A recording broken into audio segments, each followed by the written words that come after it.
jasage de jeu de rôle on the go. Je vais vous parler de mon projet présentement. Je suis en train de créer un jeu sur XCOM UFO. Probablement que les gens connaissent ça aujourd'hui parce que moi je joue au PlayStation, mais il y a XCOM UFO 2 qui est sorti il y a un petit bout, puis il y a eu XCOM 1, tu sais. Mais moi je jouais à XCOM Enemy Unknown, genre en 1994, un vieux jeu. C'était difficile comme jeu, là. La courbe de difficulté était intense. Les extraterrestres, ils te pétaient à la gueule. Tu sais, des fois, tu t'atterrissais, premier tour, ton vaisseau pétait parce que l'extraterrestre il avait tiré un missile dedans. Genre, c'était dégueulasse comme difficulté. Mais c'était un bon jeu. Tu avais tes soldats, puis là, tu peux les équiper, lui donner des tanks. Là, tu débarquais de ton vaisseau, le Sky Ranger.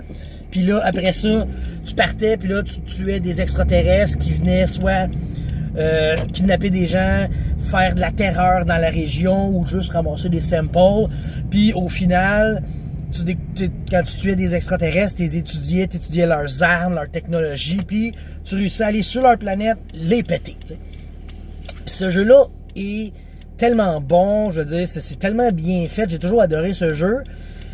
Puis là, ces temps-ci, je joue beaucoup à XCOM 2, le dernier sur le PlayStation 4.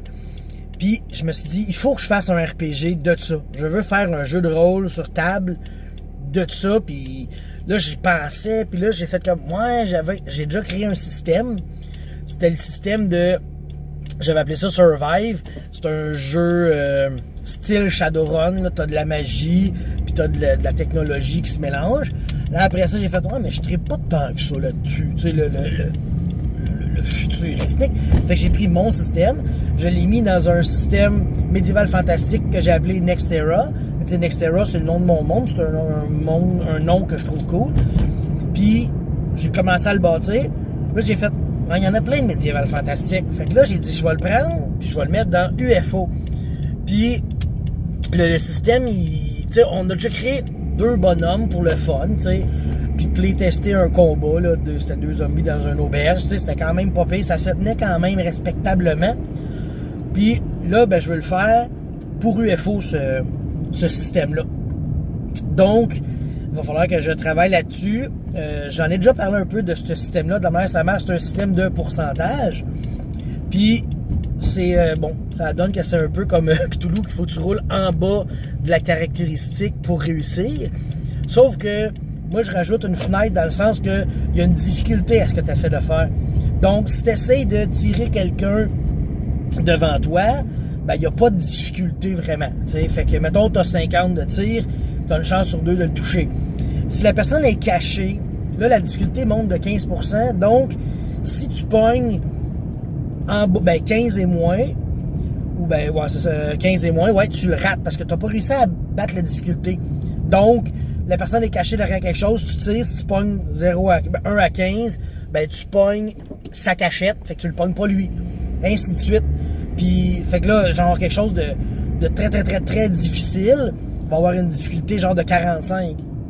Ça veut dire qu'à 45, la personne la plus haute au monde, mettons que t'es la personne la plus haute au monde en tir de fusil, t'as 95, ben si elle est cachée à 45, t'as quand même juste une chance sur 2 de la pogner. Mais là, t'es la personne la plus haute au monde qui essaie de viser quelqu'un qui est crissement bien caché, t'sais.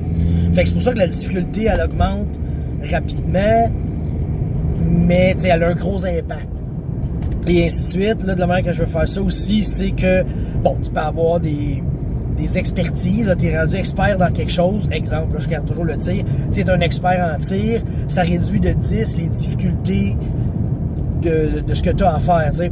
Ça va toujours être, l'augmentation de la difficulté, je l'ai faite à coup de 15, puis la simplification à coup de 10. Fait que comme ça, il tu seras jamais comme à 0 difficulté, t'sais. Si t'es vraiment bon dans quelque chose, parce que tu peux mettre 3 fois des points dedans, si t'es vraiment bon dans quelque chose, tu vas avoir moins 30. Ben, moins 30 pour pogner quelque chose de caché vraiment bien, t'as quand même une difficulté de 15, tu sais. C'est une difficulté standard, tu sais. Fait que le jeu, c'est ça. Là, je suis en train de ramasser des infos sur les extraterrestres de tous les jeux, de toutes les théories sur la planète, parce que là, ça a l'air qu'il y a des extraterrestres sur la planète qui sont venus nous voir, qui sont encore là, etc. Moi, je ramasse tout ça. Que ça soit vrai ou pas vrai, c'est vraiment juste pour ramasser de l'info, pour avoir des extraterrestres différents. Puis là, j'ai des extraterrestres qui sont plus bestiaux, des extraterrestres qui sont plus technologie, il y en a qui sont plus biologiques, il y en a qui sont même mutants. Fait plein de choses pour avoir un vaste choix d'extraterrestres. Puis le jeu, le personnage que tu joues, ben là, je l'inspire des jeux, donc t'es une recrue. Là, tu fais une couple de missions de recrue. Puis de la manière ça marche, l'XP, c'est une mission, c'est un XP. Tu survis ta mission, tu as un XP. C'est tout simple que ça. Fait que plus tu réussis de mission, plus tu montes en grade. Puis il y a 10 grades possibles de recrue à commandant. Mais commandant, il y en a juste un. Fait que peu importe combien qu'il y a de personnes, tu as un seul commandant en haut. Là, je me souviens plus dans quel ordre, mais tu sais, tu as des généraux, des capitaines, des lieutenants, des sergents, des soldats, etc. T'sais, fait que là, tu peux spécialiser avec certaines armes, tu peux spécialiser contre certaines espèces, tu peux spécialiser de plein de manières différentes. Fait que, tu sais, c'est ça, là, je veux surtout, ça va être un RPG stratégique, tu sais, plus, tu sais, il va y avoir un peu plus de bataille, mais je veux inclure dedans la technologie, tu sais, faut que tu découvres la technologie. Fait que, tu sais, si tu veux jouer un ingénieur ou un scientifique, ben, je veux que ça soit possible. Exemple, bon, ben, gars, allez me chercher les informations dans ce vaisseau-là.